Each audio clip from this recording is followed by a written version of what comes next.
Oh, nampak yang paling kuat sekali bunyi. Kalau dia sembun, dia akan bunyi kuat lagi.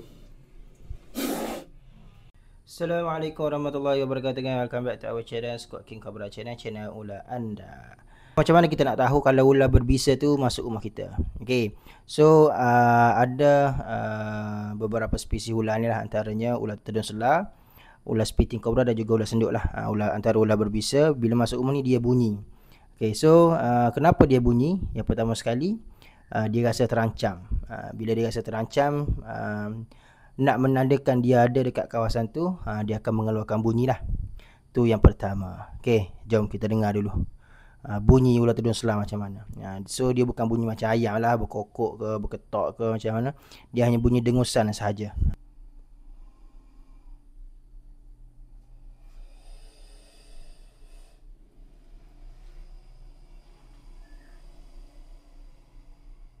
Tu bunyi dia. Dengusan. Kalau dia rasa terancam, dia akan bunyi macam ni. Dengusan. Ni slow lagi.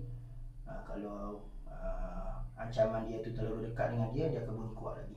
Kita boleh tengok lah, badan dia ni dia akan kembang pula. Dia akan kembang badan dia, menandakan dia dekat kawasan tu, dan bunyi dia. Dengar kan? Tu bunyi dia.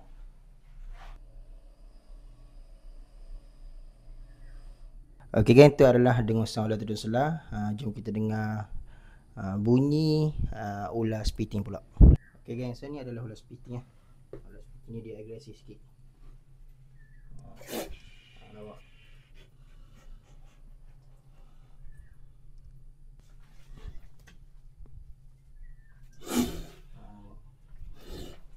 Ni antara ancaman lah kita buat. Ni bunyi spitting. Ini adalah bunyi spitting cobra geng. Nah, kalau dia sembun, dia akan bunyi kuat lagi. Itu adalah bunyi spitting cobra lah. Jom aku tunjuk bunyi ular senduk pula macam mana. So dalam ni ada yang saya boleh tahan besar jugalah. Oh, nampak yang paling kuat sekali bunyi. Ular yang paling kuat sekali bunyi bila dia rasa terancam ataupun ada musuh lah. Dan ni salah satu bunyi yang kita boleh tahu bahawasanya ni adalah ular berbisa masuk kat rumah kita.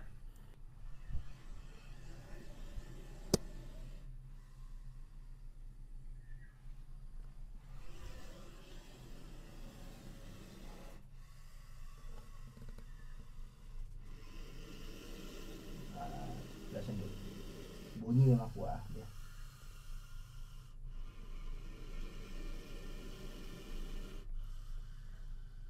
Okay, ni adalah ular senduk. Jadi geng, untuk ular yang berbisa masuk rumah, kebiasaannya lah kalau kita pergi operasi, bila kita cari-cari dia, inilah bunyi-bunyi yang biasa kita dengar lah, menandakan itu adalah ular yang berbisa. So dengan bunyi pun kita dah tahu dah, ni ular senduk, ular spitting cobra ataupun ular tedung selar. Kita dah tahu dah bunyi dia lah. So kita dah biasa dengan bunyi-bunyi, jadi tak ada masalah kalau kita pergi operasi. Tempat-tempat yang sempit ke, kan, belakang almari, kalau ada bunyi macam ni, so ni adalah ular yang berbisa kan. Okay, yang mana yang tengok video ni, jangan lupa like, comment, share. Jumpa di next video geng, Squad King Cobra channel ular anda. Bye bye.